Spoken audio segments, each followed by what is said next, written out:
Donc je remercie encore une fois tous nos intervenants, tous nos invités, qu'ils soient de la FSU ou pas de la FSU.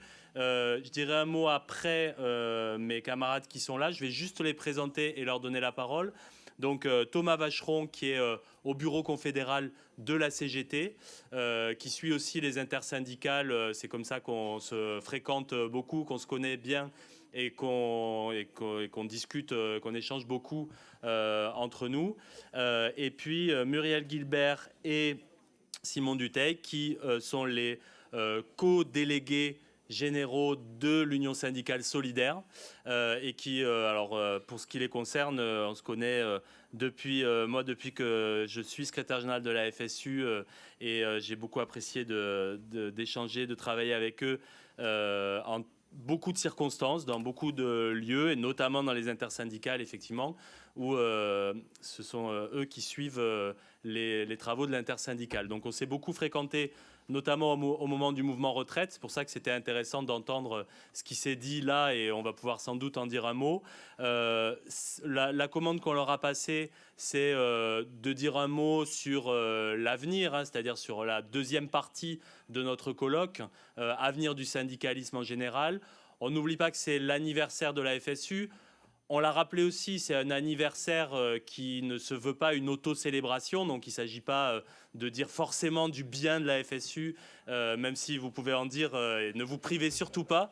Mais il ne s'agit pas ici de faire ce qu'on appelle du patriotisme d'organisation.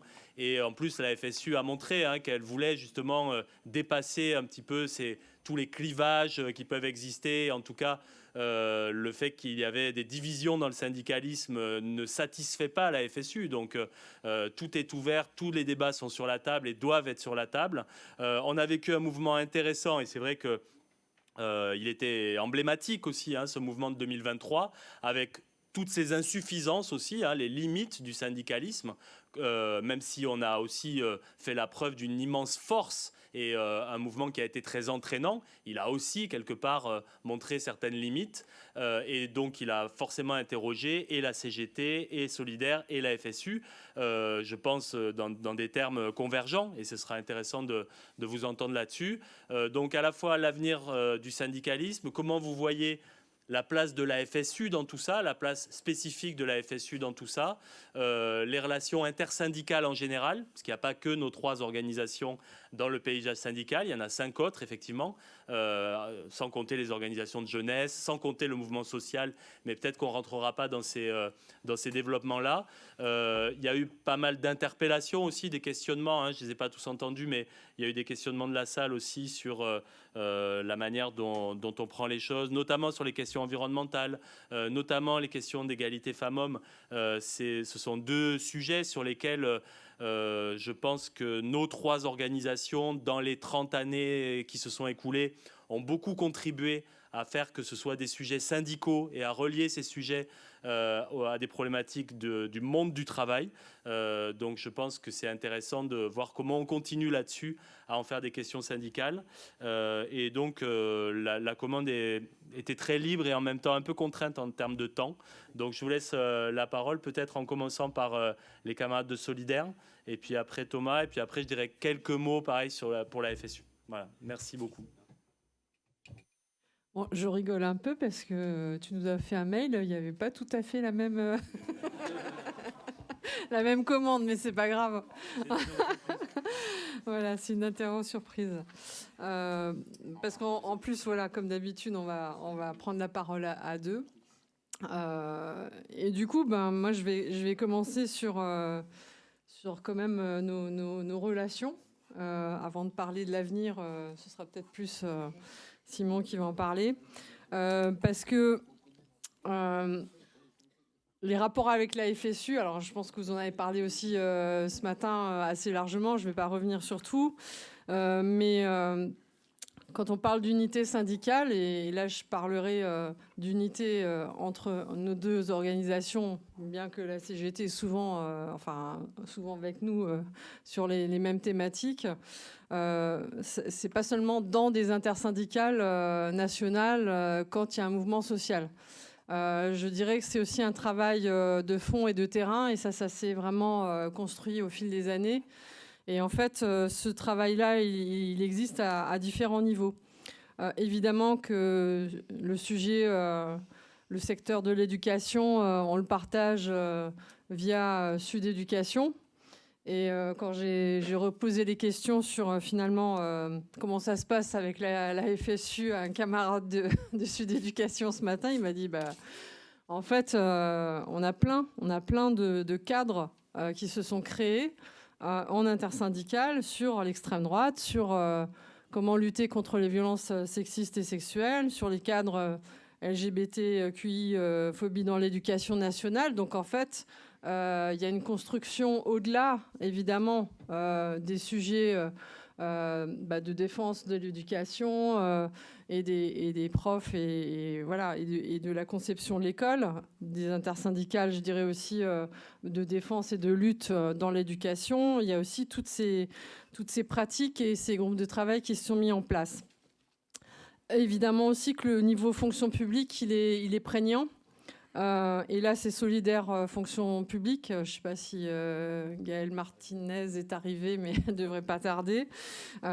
Qui travaille aussi très, très, très régulièrement avec les camarades qui sont sur ces questions fonction publique, que ce soit dans l'intersyndicale, mais aussi, et c'est ça aussi, quand je parle d'une construction au fil des années, c'est les débats sur les services publics au XXIe siècle qui a eu lieu en 2021. C'est aussi prochainement un débat à Nantes, je pense, fin novembre, avec la CGT aussi également, sur la question des statuts de la fonction publique et des services publics. Enfin, on voit que finalement, les relations entre deux organisations syndicales, elles ne peuvent pas se limiter à des temps, je dirais, de lutte sociale, même si évidemment, ce sont des temps forts. C'est aussi la proximité revendicative qu'on a avec une organisation qui se concrétise et qui se travaille au fil du temps avec justement des thématiques concrètes. Et ce sont évidemment aussi des thématiques qui sont symptomatiques de notre syndicalisme de lutte et de transformation sociale. Alors, au niveau de l'Interpro, là aussi, je pense qu'on a... Je ne pourrais pas balayer tout ce qu'on a écrit, fait ensemble.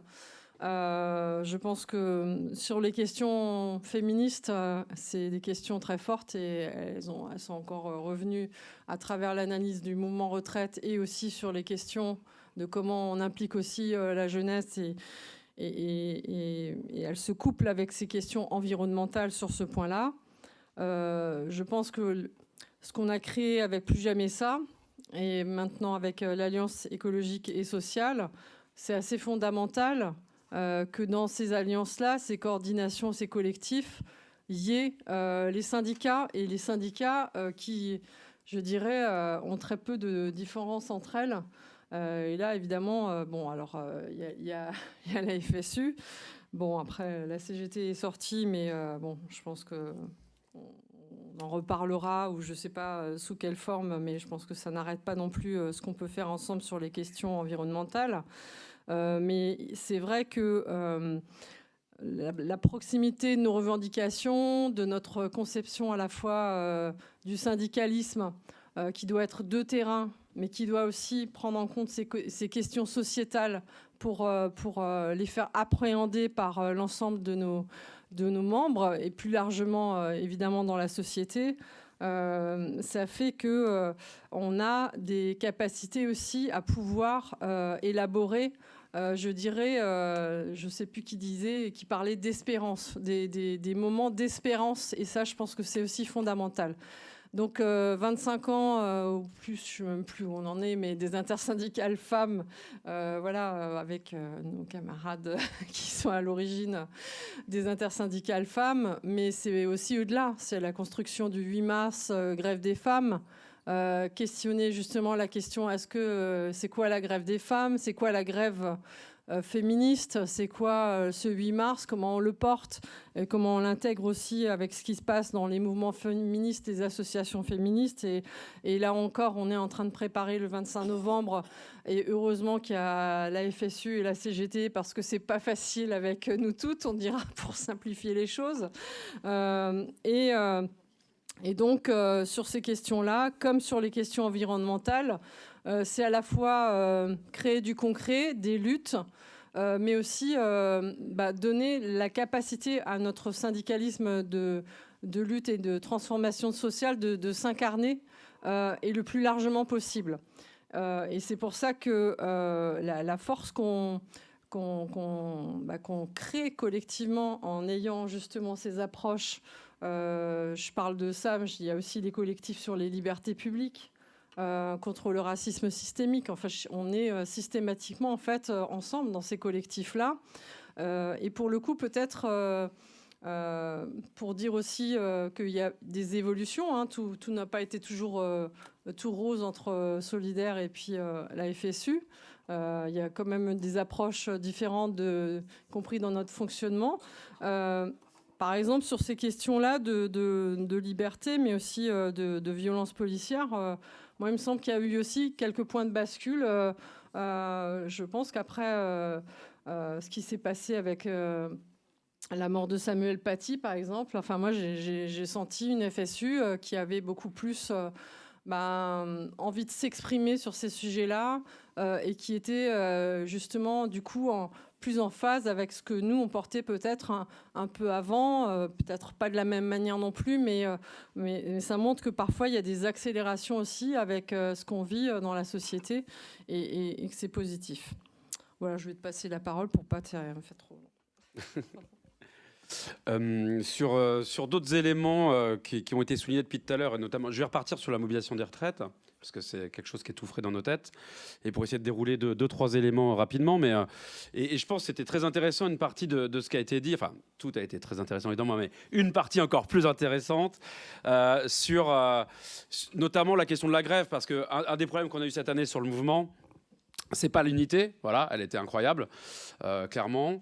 C'est pas de convaincre sur le fond de l'inégalité et de l'inacceptabilité du projet. C'est sur notre capacité, évidemment, à organiser du monde, à entraîner, mais du coup, à se poser la question de la grève. Parce qu'il ne s'agit pas juste que les sondages soient pour nous, il s'agit que les gens qui disent qu'ils sont pour nous dans les sondages soient capables de pouvoir bouger. Et ces gens sont des travailleuses et des travailleurs, et on reste persuadé que c'est par la grève qu'on arrive dans ces moments-là, hein, parce qu'il y a toute une grammaire à notre arsenal syndical, mais que c'est dans ces moments-là qu'on a besoin de mobiliser le plus largement possible par la grève. Et là, on n'a vraiment pas réussi. On en a parlé, nous, la semaine dernière à Solidaire. On a commencé à faire le bilan sur les retraites, dans un cadre un peu similaire. On doit réfléchir, en fait, ce que ça veut dire. Qu'est-ce que ça veut dire quand on pense qu'on est fort et forte, et qu'en même temps, effectivement, on n'est pas au niveau du rapport de force qui est nécessaire. Alors, il y a nous, il y a se renforcer, et ça, c'est une responsabilité certainement de l'ensemble du mouvement syndical, de se co-renforcer. Je reviendrai dessus après. Mais comment, là aussi, qui on a en face de nous et quel est le pouvoir politique en face de nous? Et on peut se le dire, on a un pouvoir politique en face de nous qui fait plus nettement le choix, alors ça pourrait nécessiter des discussions longues, mais de favoriser le rapprochement de l'extrême droite du pouvoir plutôt que de laisser les syndicats et le syndicalisme emporter une victoire. Et voilà le type de pouvoir qu'on a en face de nous aujourd'hui. C'est quand même ça qu'on doit voir, parce que c'est pas fini. Voilà, on est en 2023. On sait qu'il y aura des élections importantes en 2027, s'il n'y a pas d'autres éléments qui vont plus vite auparavant. Mais il y a toute une discussion aussi tout à l'heure sur l'interaction entre mouvement syndical et organisation politique. Et nous, on n'est pas juste là pour attendre ou regarder ce qui pourrait nous arriver dans la tête plus tard. On doit être là aussi avec nos différents outils pour pouvoir avancer, consolider des digues. Enfin, les digues, elles ont bien cédé depuis longtemps. Il va falloir qu'on regarde un petit peu de terrain et qu'on reconstruise des pôles d'air, parce que là, on prend l'eau de toutes parts. Et cette réalité, enfin, je veux dire, ces derniers jours, on voit l'accélération sur la normalisation, puisqu'on a même des députés des partis majoritaires aujourd'hui qui nous disent que le RN rentre dans le camp républicain. Voilà. Sur fond de guerre en Israël et la bande de Gaza. Mais c'est les propos qu'on a eus depuis 2 jours, une partie, pas tout le monde, mais on voit bien qu'il se passe quelque chose. Et c'est quelques mois après que ce même gouvernement ait refusé de céder face à une mobilisation ultramassive. Voilà. Certainement pas assez suffisante vu ce type de pouvoir, vu l'organisation actuelle du monde du travail et de ce qu'on a en face, mais c'est important. Par contre, il y a des choses qui sont très positives.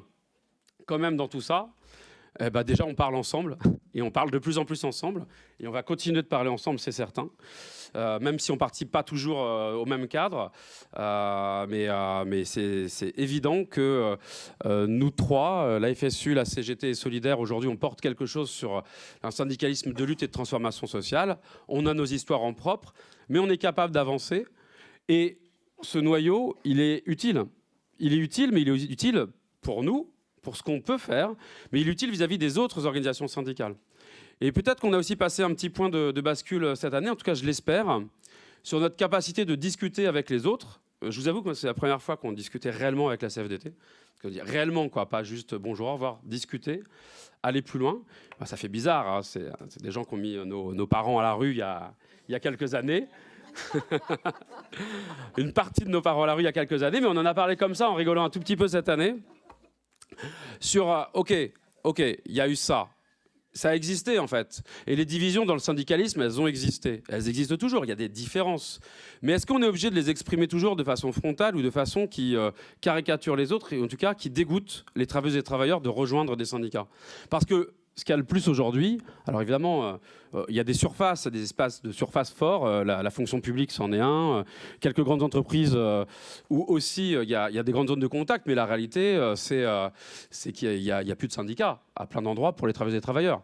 Et que c'est ça aujourd'hui le plus gros défi qu'on doit mener ensemble dans le syndicalisme, c'est faire en sorte que toute personne au travail puisse avoir accès à un outil de défense et un outil de transformation sociale.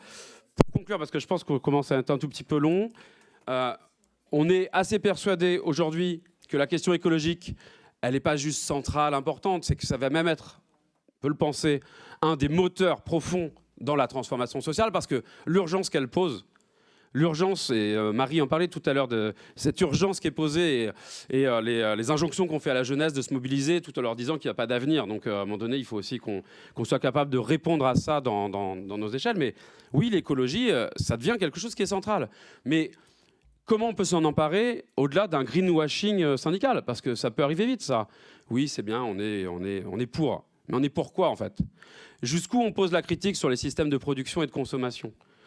On a une part énorme de responsabilité. C'est les travailleuses et travailleurs qui produisent des biens, qui produisent la construction intellectuelle et qui vont aider à produire ou à former des futurs travailleuses et travailleurs. Voilà. Et dans tous ces aspects-là, on a des choses qui sont à jouer en commun dans notre syndicalisme. Et je vais arrêter là. Je n'ai pas été plus loin sur la question de l'extrême droite, mais évidemment, ça reste une énorme inquiétude.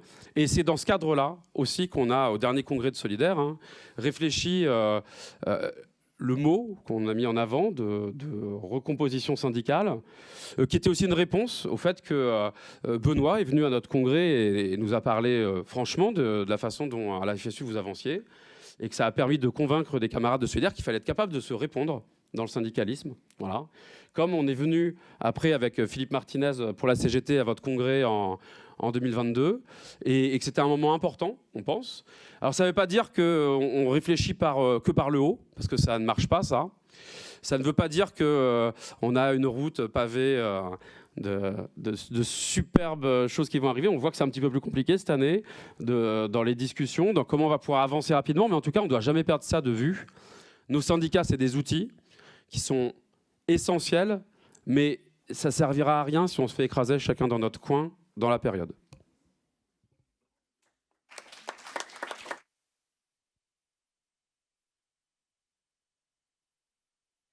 Bonjour à toutes, bonjour à tous. Plusieurs éléments que je vais essayer de développer, puisqu'il y a moult analyses qui sont communes. Bon, déjà, j'excuse Sophie Binet, qui ne peut pas être présent aujourd'hui, qui est dans la Manche, un déplacement prévu de longue date. Et quand on discutait, j'étais en train de me poser la question, quand est-ce qu'était la dernière fois que nous étions intervenus ensemble au sens A3, hein, la FSU, la CGT et Solidaire, c'était aux universités des mouvements sociaux, la dernière fois, fin août, où d'ailleurs c'est la première fois que la CGT et sa secrétaire générale participaient à ce type d'université, puisque ça n'était jamais arrivé jusqu'à présent. Et c'est dans ce cadre-là qu'on a eu la dernière discussion qui d'ailleurs déjà faisait écho, rappel et non pas tirer les bilans, mais essayer en tout cas de tirer des enseignements, et c'est fort à propos à la FSU, de ce qui s'est passé sur le mouvement social des retraites extrêmement puissant. Le premier élément, moi, de discussion, évidemment, sur les choses qui sont partagées, c'est l'aspect de gravité de la situation. C'est qu'on est toutes et tous conscients, ici notamment, que la démocratie n'est pas éternelle. Et que partant de cet élément-là, au vu du désordre du monde, on ne peut pas prendre à la légère ces histoires de recomposition comme si systématiquement, recomposition, unité d'action, tous les éléments que je vais participer à développer, comme si c'était un éternel recommencement justement, puisque si c'est pas très grave si on ne réussit pas aujourd'hui, puisque de toute façon il y aura demain. On ne sait pas de quoi sera fait demain, et je pense que c'est le premier enseignement et alerte qui doit être collective, pas à la légère.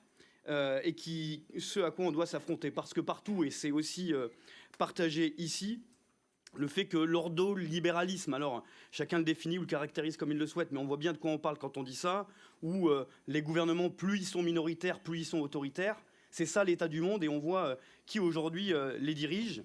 Et c'est vrai ailleurs, mais c'est vrai ici aussi, et la séquence qu'on vient de vivre indique extrêmement fortement ce que ça induit, avec des nuances évidemment, parce qu'on ne peut pas comparer ou tout mélanger, parce que justement on participerait à minimiser le pire de ce qui existe d'ailleurs ailleurs. Mais par ailleurs, voilà, vraiment cet état de gravité est un élément extrêmement important. Le deuxième, et vous l'avez dit, c'est l'histoire du dérèglement climatique. On ne peut pas prendre ça à la légère, comme si là aussi, comme un aspect sociétal extérieur et périphérique, n'était pas un élément auquel le syndicalisme, évidemment, doit prendre en compte, affronter, avec tout ce qu'il induit, y compris en termes de migration, etc. Tellement les conséquences sont plurielles, formule polie là aussi. Troisième élément qui a peu été dit, je trouve, aujourd'hui, au-delà de cette journée extrêmement intéressante, puisqu'il m'a dit qu'il fallait absolument que je dise que la FSU, c'était trop bien, donc je le fais. Ce troisième élément, c'est pas de débouché politique. Ici, il n'y a pas de débouché politique progressiste.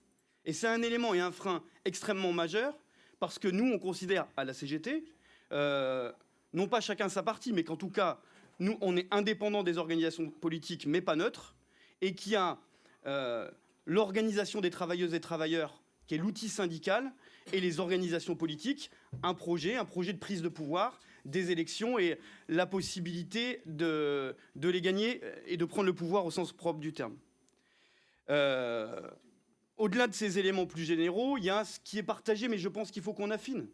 C'est la question du repli dans la société, de l'explosion des collectifs, de leur délitement, en fait, délitement de la société, de la baisse de la participation aux élections politiques d'abord. Vous avez vu la dernière présidentielle, je ne parle même pas des législatives, ce que ça induit et ce que ça va avoir, de toute façon, comme répercussion. Le risque d'accident démocratique extrêmement fort, avec la seule fonction de Macron qui était d'empêcher l'extrême droite d'arriver dans l'Élysée puisqu'il était à sa porte, et finalement de l'avoir favorisé.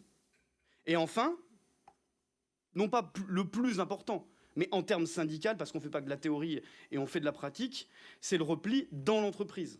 Et dans les organisations interprofessionnelles, de manière un peu récurrente et permanente, on entend les camarades des syndicats se replient en permanence dans leur entreprise sans mesurer ce notamment à quoi c'est dû.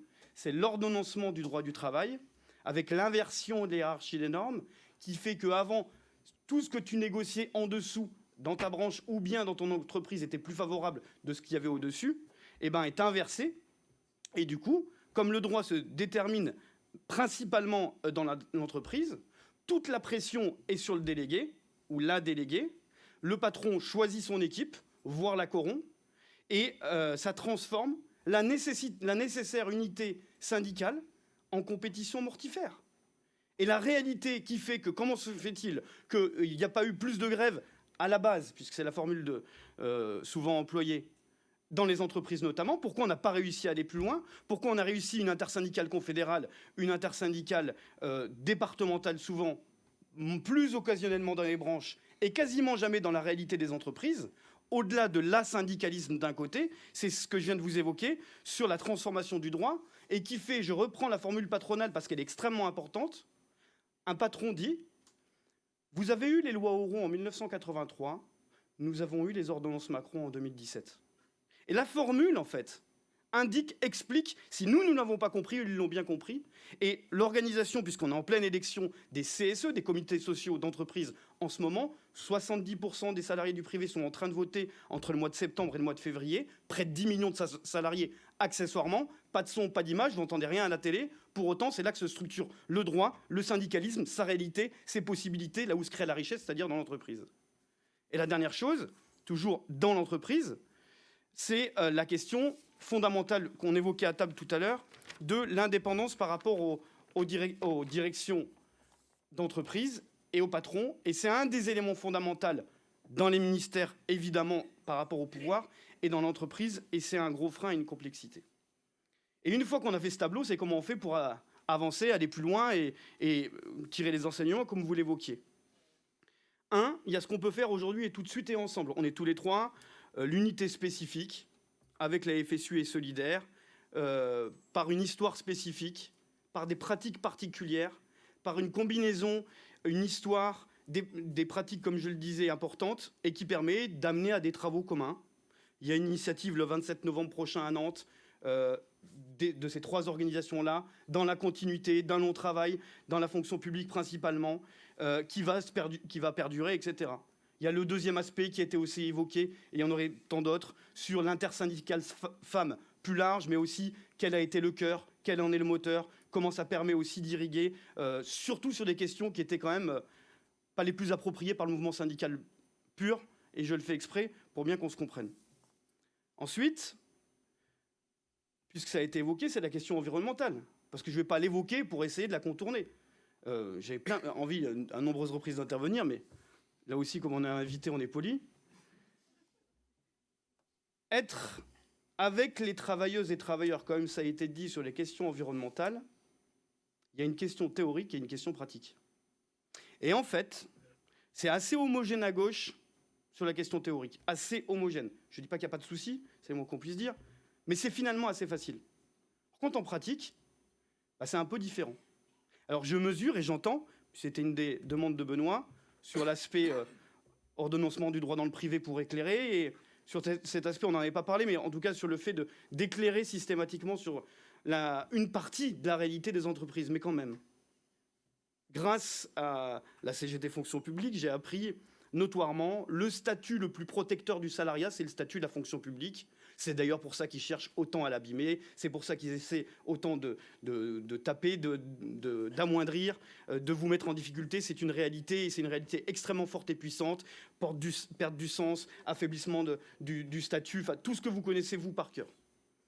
Mais quand on est à l'abri du licenciement, par exemple, ça permet à la parole d'être plus libre, à la réflexion aussi, y compris à l'initiative, à la prise de position, puisqu'elle peut être plus sans effet, au sens où, même si je suis seul gréviste dans ma boutique, il y a moins de risques au sens pur du terme, puisque je ne dépends pas du lien de subordination directe du patron, qui, notamment, peut mettre fin à mon contrat de travail avec la discrimination.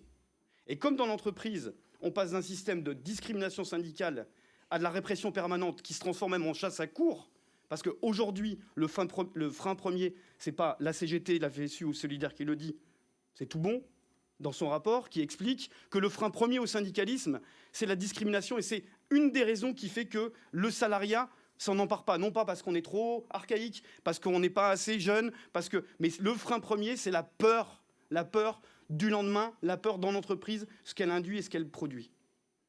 Et pour revenir, sur les questions syndicales, et donc de sa pratique, c'est que j'ai parlé donc du risque social du syndicalisme, que c'est dans l'entreprise où se crée la richesse, que c'est là où on a le plus de difficultés, et que c'est là où il faut plus et mieux s'organiser avec toutes les difficultés qu'il y a, et qui rend encore plus difficile, mais quand sa production elle-même, ce qui nous permet de vivre, remet en cause la bonne marche de la planète, pour faire court, c'est assez complexe intellectuellement. Alors, on peut le théoriser là aussi.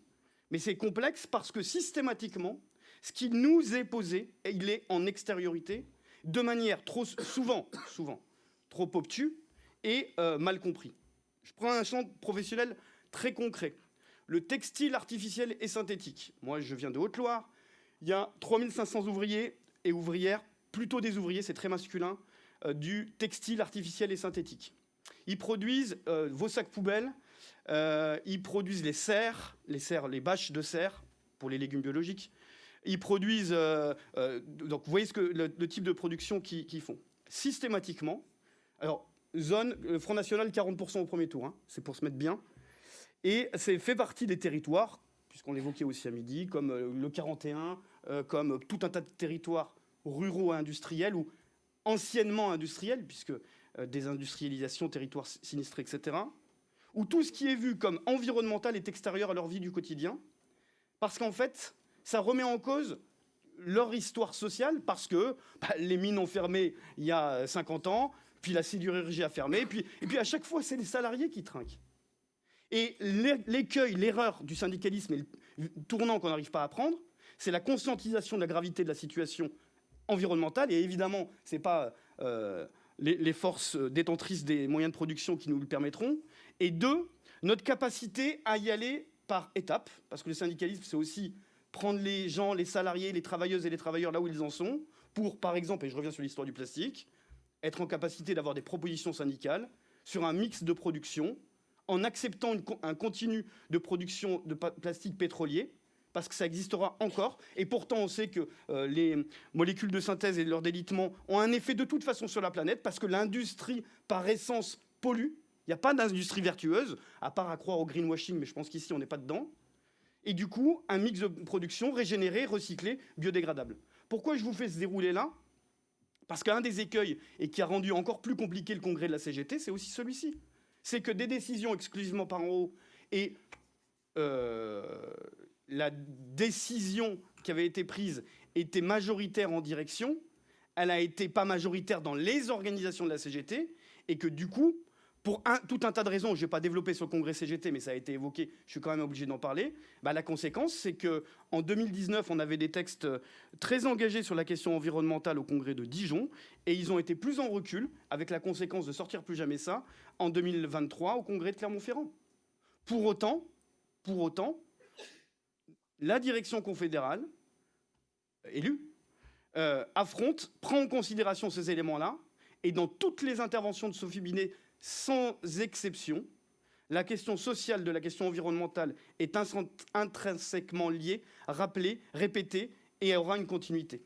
Mais le respect démocratique, c'est d'accepter les choix des congressistes, de leurs délégués, et donc de trouver des éléments pour ne pas contourner la question qui est centrale, la question environnementale, on ne la minimise pas, mais par contre, comment on la fait accepter au sens de orientation partagée, compréhension surtout plus qu'orientation, compréhension partagée par les syndiqués, par les délégués, par les salariés.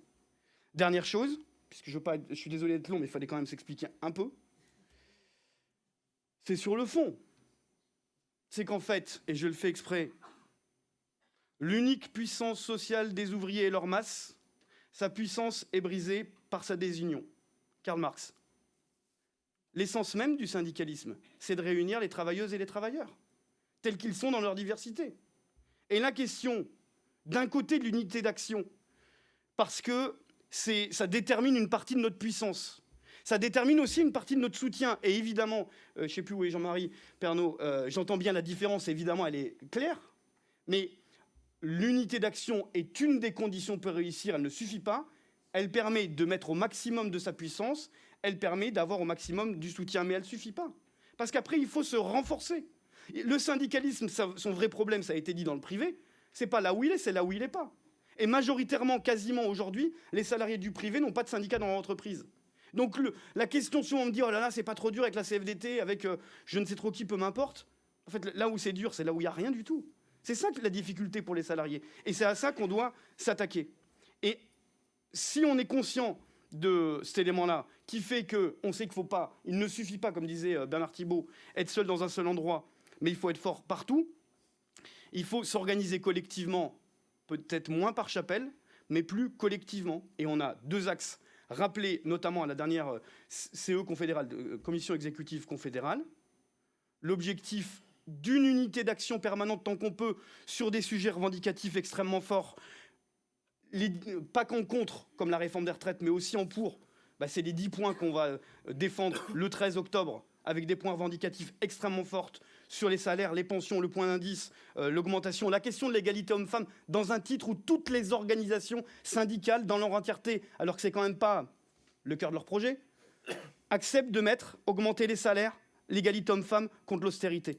C'est ça qu'on a réussi à gagner. C'est-à-dire une forme de plateforme commune plus large. Plateforme, le mot est trop prétentieux, parce qu'on n'en est pas encore là, mais quand même, d'être en capacité assez rapidement d'avoir ces axes revendicatifs extrêmement forts. Et le deuxième axe, c'est la question de la recomposition. C'est que j'ai bien entendu ce matin, une fédération, elle organise des syndicats de salariés, syndicats de métiers, donc de ces professions. C'est très utile, c'est d'ailleurs pour ça que vous faites une fédération. Sinon, les syndicats suffiraient. Il y a une fédération parce qu'il y a un besoin de structuration par syndicat de métier et par profession. Et la deuxième, nous, on pense qu'il faut des confédérations, parce que c'est le meilleur moyen d'unifier tout le salariat. C'est ça le sujet. C'est que si il y a comment dire, on voit bien la limite des uns et des autres. Et on voit bien l'affaiblissement du syndicalisme. S'il n'y a pas une part de recomposition avec ce qui est possible de faire dans les rythmes acceptés et possibles, rien ne le sera. Et ça pose un dernier sujet pour vous, c'est s'adresser dans la diversité du salariat. Ce que vous faites dans la fonction publique, évidemment, c'est extrêmement important pour une raison forte, c'est que c'est du syndicalisme majoritaire. Du syndicalisme à vocation majoritaire dans l'enseignement. Nous, ce qu'on essaie de faire par ailleurs, c'est cette cohérence-là. Et ce que je pense qu'on aurait à gagner ensemble, c'est de travailler justement à un syndicalisme à vocation majoritaire ensemble.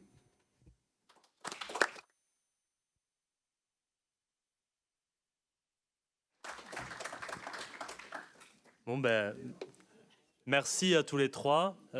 Merci pour ces propos et merci pour ce colloque que du coup je vais conclure vraiment rapidement parce que je pense que beaucoup a été dit. Je vais quand même répondre et donner un sentiment, un sentiment général, oui, pour la FSU. Mais je crois que ce qu'on a entendu là et l'ensemble de ce colloque, ça correspond bien à la manière dont on souhaitait fêter ces 30 ans. C'est-à-dire, encore une fois, pas pour se regarder le nombril, pas pour s'auto-satisfaire, mais bien pour aller de l'avant, mais bien pour se regarder aussi et pour se projeter dans l'avenir. Et je crois que vraiment, ce que ce colloque a montré, y compris dans sa dernière partie, c'est que la FSU, elle a existé pendant 30 années qui ont été utiles.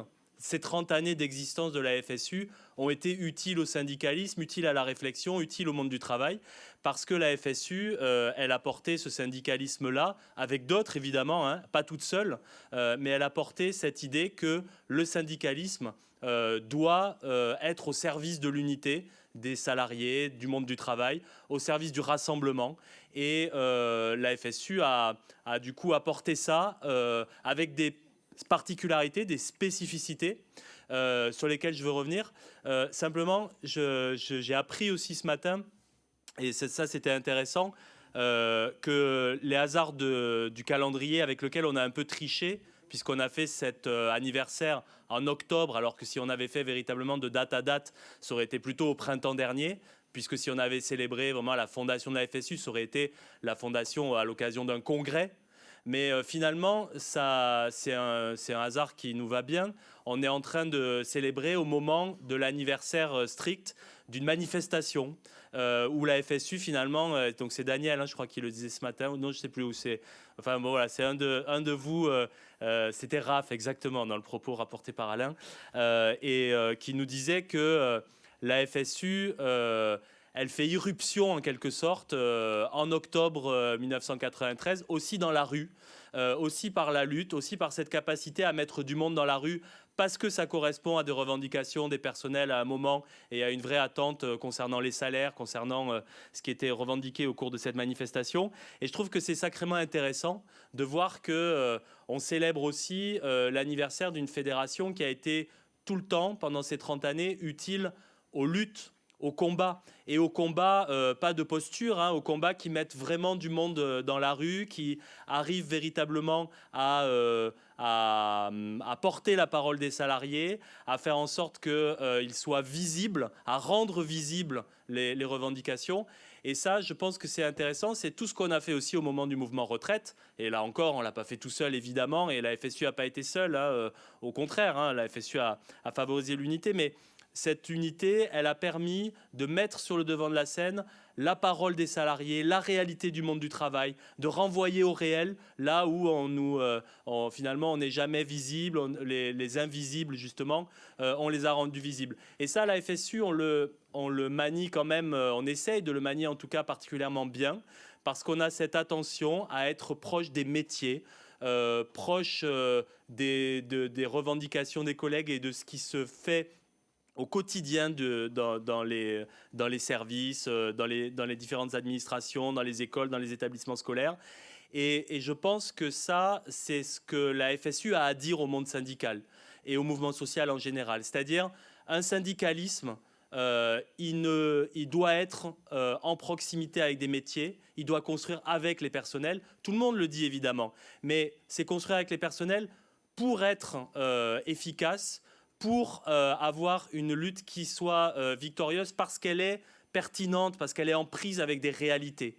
On ne peut pas avoir d'un côté un syndicalisme qui serait de posture, qui serait simplement sur des appels, sur des positionnements, qui commente, mais qui finalement ne fait pas avec. On ne peut pas avoir non plus un syndicalisme qui a été qualifié de serviciel, qu'on peut appeler aussi corporatiste, ou en tout cas qui est dans le repli, qui ne mène nulle part, qui ne mène les salariés que dans une espèce de quotidien, mais vu comme un truc vraiment uniquement borné à son service.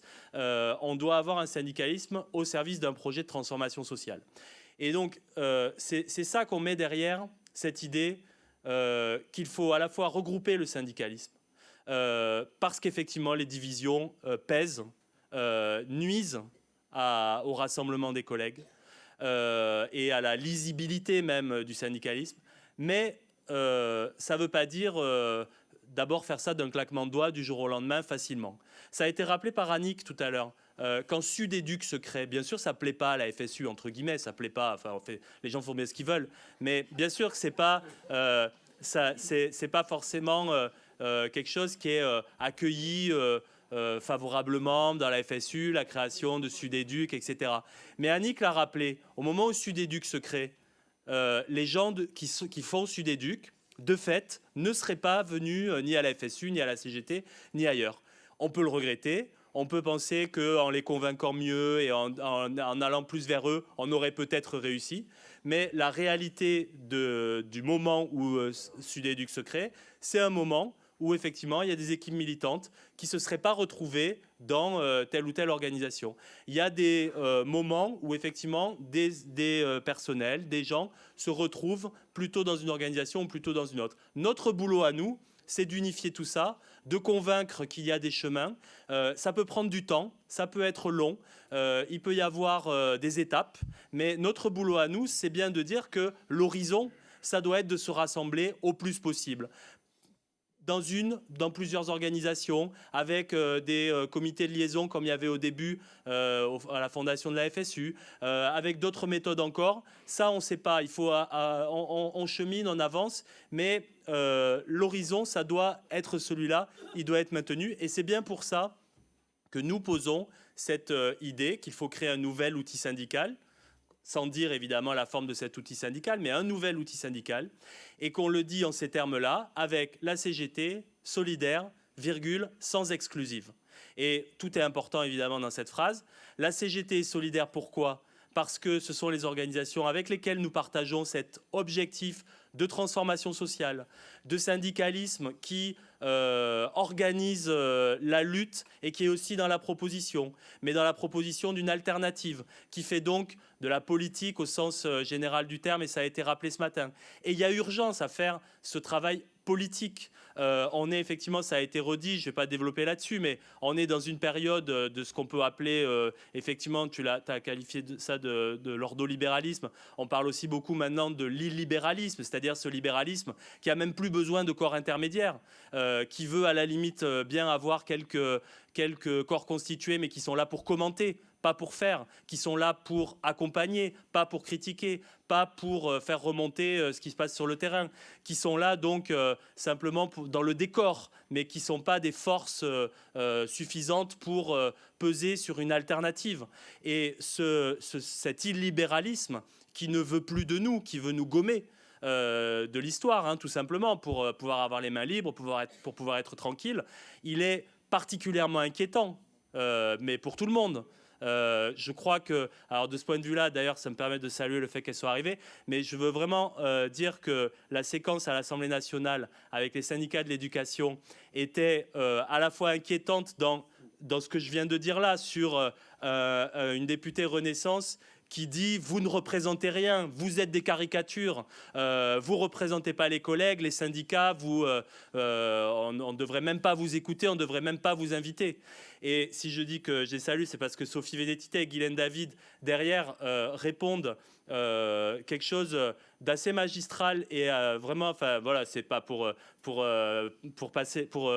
jeter des fleurs, mais je crois que la séquence est vraiment intéressante quand vous répondez sur le fait que, bien sûr, que nous sommes représentatifs. Sans doute, on n'a pas assez d'adhérents, etc., tout ça, mais bien sûr qu'il y a des élections, d'abord, professionnelles, et ça pose la question de la démocratie tout court. Et c'est ce que vous dites dans vos interventions. Ce n'est pas simplement un enjeu de savoir si on va respecter ou pas les personnels de tel ou tel secteur. L'enjeu, c'est la démocratie tout court. La démocratie qui se délite par l'affaiblissement des syndicats, c'est derrière la montée du Rassemblement national. C'est l'effacement des collectifs de travail, des collectifs tout court dans tous les lieux et sur les lieux de travail, mais aussi dans les territoires ruraux, etc. Les gens qui ne se rencontrent plus et qui finissent par se détester, s'accuser les uns les autres d'être responsables de la crise. Et donc, c'est le Rassemblement national, c'est l'extrême droite derrière. Et donc, ça pose des questions énorme, ça nous met devant une responsabilité énorme, cette question de la démocratie dont nous sommes finalement des acteurs et on nous dénie ce rôle, mais à nous de vraiment de porter ce rôle fortement et de dire que nous sommes légitimes et de prendre nous-mêmes ce qu'on nous refuse. Et donc avec CGT et Sudar, je pense qu'on partage ça. On partage aussi, alors sans doute il faudrait nuancer des choses, mais l'idée syndicalisme à vocation majoritaire, c'est-à-dire l'idée qu'il faut entraîner tous les collègues, qu'il faut, alors après avec des nuances sans doute, mais cette idée que la lutte elle doit rassembler et pour se battre efficacement, il faut se battre ensemble et donc il faut arriver à rassembler tout le monde. Et que le rassemblement, et ça a été beaucoup dit, à la FSU, on parle aussi de créer des synthèses. Le rassemblement, il ne se fait pas sur le moins 10 ans. Le rassemblement, ce n'est pas en rabattre. C'est au contraire prendre en compte tous les avis et permettre justement que cet avis soit entraînant. Et ça, c'est pas simple, hein, toujours, mais en tout cas, c'est l'objectif qu'on se fixe ensemble et je pense qu'on le partage. Après, quand on dit sans exclusif, ça veut dire que ça ne peut pas être un syndicalisme qui créerait un camp par rapport à un autre. L'objectif de la FSU n'a jamais été de créer un pôle de radicalité, non plus. Ce n'est pas un pôle de radicalité, c'est au contraire une proposition syndicale qui a vocation à rassembler largement et qui du coup doit s'étendre bien au-delà de 3 organisations qui choisiraient dans leur coin de créer quelque chose mais en concurrence avec d'autres. Il s'agit évidemment d'ouvrir, de rassembler largement et ça en tout cas c'est ce que continue à porter la FSU avec après des configurations qui seront sans doute différentes. Il y a eu un congrès de la CGT, il y a eu aussi un congrès de Solidaire, il y a des étapes, il y a des discussions qui se mènent dans des cadres différents. Mais en tout cas, nous, on a bien cette ambition de continuer ce travail-là dans un cadre pérenne. Et dernière chose, effectivement, dans les enseignements qu'on tire du mouvement retraite, je crois que ce qu'on a dit, c'est effectivement on partage tout ce qui a été dit. sur la difficulté quand même qu'on a eu à mobiliser aussi, même si ça a été une mobilisation très importante et on peut en être fier, mais il y a eu une difficulté à mobiliser. Ça veut dire aussi que le travail de syndicalisation au plus près des collègues, le rappel que tu as fait des réalités aussi dans le privé, hein, c'était bien que tu nous dises ça, Thomas, parce que c'est vrai qu'il y a des réalités qu'il faut qu'on ait en tête, et en tout cas qu'on souhaite avoir en tête, parce qu'évidemment, nos luttes, on les conçoit dans le cadre public-privé. La capacité à travailler toutes les questions avec des entrées syndicales, ça a été dit. La question des femmes, qui effectivement, là aussi, je pense que si la FSU a été utile depuis 30 ans, pendant ces 30 années, c'est aussi pour faire que ces questions qui sont dites sociétales soient complètement des questions sociales. Les intersyndicales femmes qui ont été porteuses et concrète en plus en termes de revendications pour les collègues et pas aboutie pour le coup, parce qu'on est toujours dans des inégalités femmes-hommes et là-dessus il faut absolument qu'on avance et qu'on gagne encore des avancées. Les questions environnementales, ça a été rappelé et c'était bien que tu nous dises, Thomas, parce que nous on n'a jamais imaginé bien sûr que la CGT n'est plus la préoccupation environnementale en vue, et c'est bien que tu redises qu'on va pouvoir travailler, qu'on va pouvoir continuer à travailler ces questions. On les travaille pour le coup, nous, dans un cadre pérenne qui s'appelle l'AES, mais on les travaille aussi dans d'autres cadres. On pense que c'est une étape supplémentaire d'avoir un cadre pérenne, parce qu'y compris au niveau militant, ça nous a apporté des choses à la FSU. On ne réfléchit pas les choses de la même manière quand on discute avec des militantes et des militants des ONG, avec cette manière particulière aussi d'aborder les choses. Mais évidemment qu'on souhaite continuer à aborder les choses dans ce cadre-là. Moi, je pense que donc, ce colloque, il correspond bien à ce qu'on voulait faire. Deux dernières choses, il y a plein de sujets. On l'a dit, la FSU, c'est beaucoup deux choses en termes d'organisation, enfin même trois, disons. C'est les tendances. Je l'ai dit un petit peu, mais je voulais le rappeler. Nous, à la FSU, c'est pas parce qu'on a 30 ans qu'on veut donner des leçons à la terre entière. Et les tendances, ça fonctionne peut-être à la FSU, ça fonctionnerait peut-être pas de la même manière ailleurs. Ça, il n'y a pas de sujet. Par contre, pourquoi nous on y tient ? Et c'est pas non plus d'ailleurs l'alpha et l'oméga de la démocratie. Parfois, ça fige les trucs, etc. Mais pourquoi on y tient ? C'est parce que ça, et ça a été rappelé par Jean-Michel, hein, notamment ce matin, ça dessine les contours d'un syndicalisme qui décide de régler les différends qu'il peut y avoir, les sensibilités différentes qu'il peut y avoir en interne du syndicat. D'abord, on se met d'accord, et après, comme ça, on sera plus fort pour porter une parole unie. Et donc ça ne se régule pas forcément par les tendances, effectivement. Ce n'est pas l'alpha et l'oméga. Chez nous, ça se régule comme ça.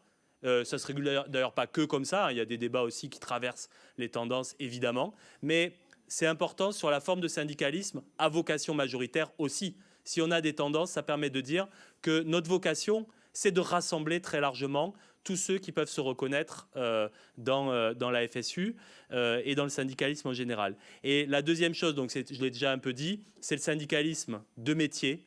Ce syndicalisme de métier, là encore, il ne signifie pas un repli sur des corporations, corporatistes, servicielles, tout ce qu'on veut.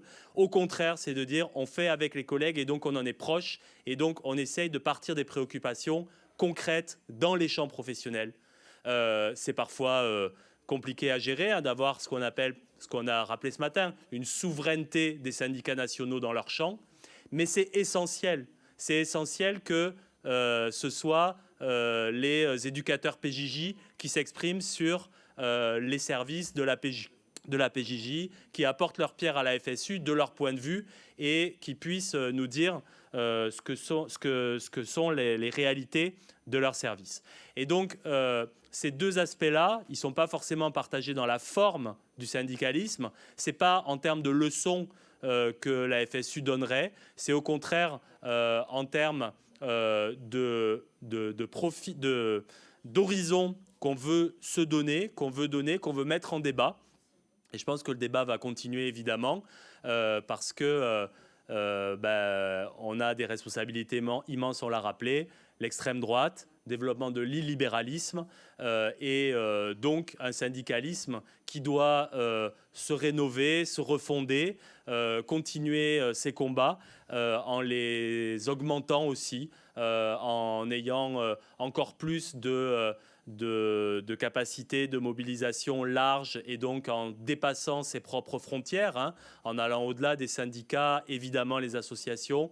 Ça a été beaucoup rappelé toute la journée, le lien avec Attac, le lien avec les organisations, le lien avec la société civile. Ça aussi, c'est fondateur de la démocratie et ce sont des questions qui sont évidemment devant nous, qu'on n'a pas toutes résolues. Il y a beaucoup de boulot, notamment pour syndiquer. On a beaucoup dit que dans la dernière période, les syndicats avaient gagné des adhérents, mais ce n'est pas non plus un raz-de-marée. Et donc, il faut se dire aussi les choses. Hein. Le syndicalisme n'est pas non plus implanté. Je pense que c'est au bénéfice de l'intérêt général que nous le faisons.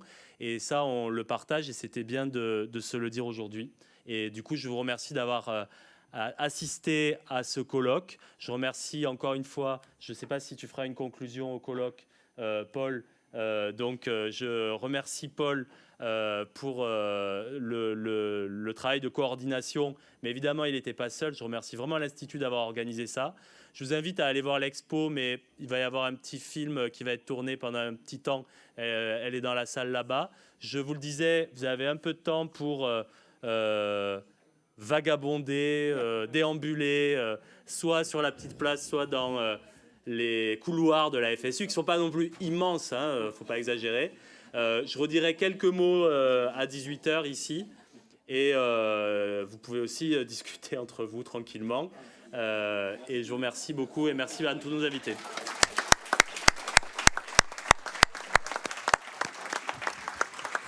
Non, pas de conclusion, mes chers camarades, mais un grand merci d'abord à vous pour votre présence, pour votre participation. Un grand merci à tous ceux qui sont intervenus pendant la journée. Je le redis, un grand merci à Thierry du SNETAP qui nous a permis d'avoir les vidéos de ce matin. Et un grand merci à l'équipe de l'ORGA, de notre fédération. La FSU a 30 ans. Longue vie à la FSU.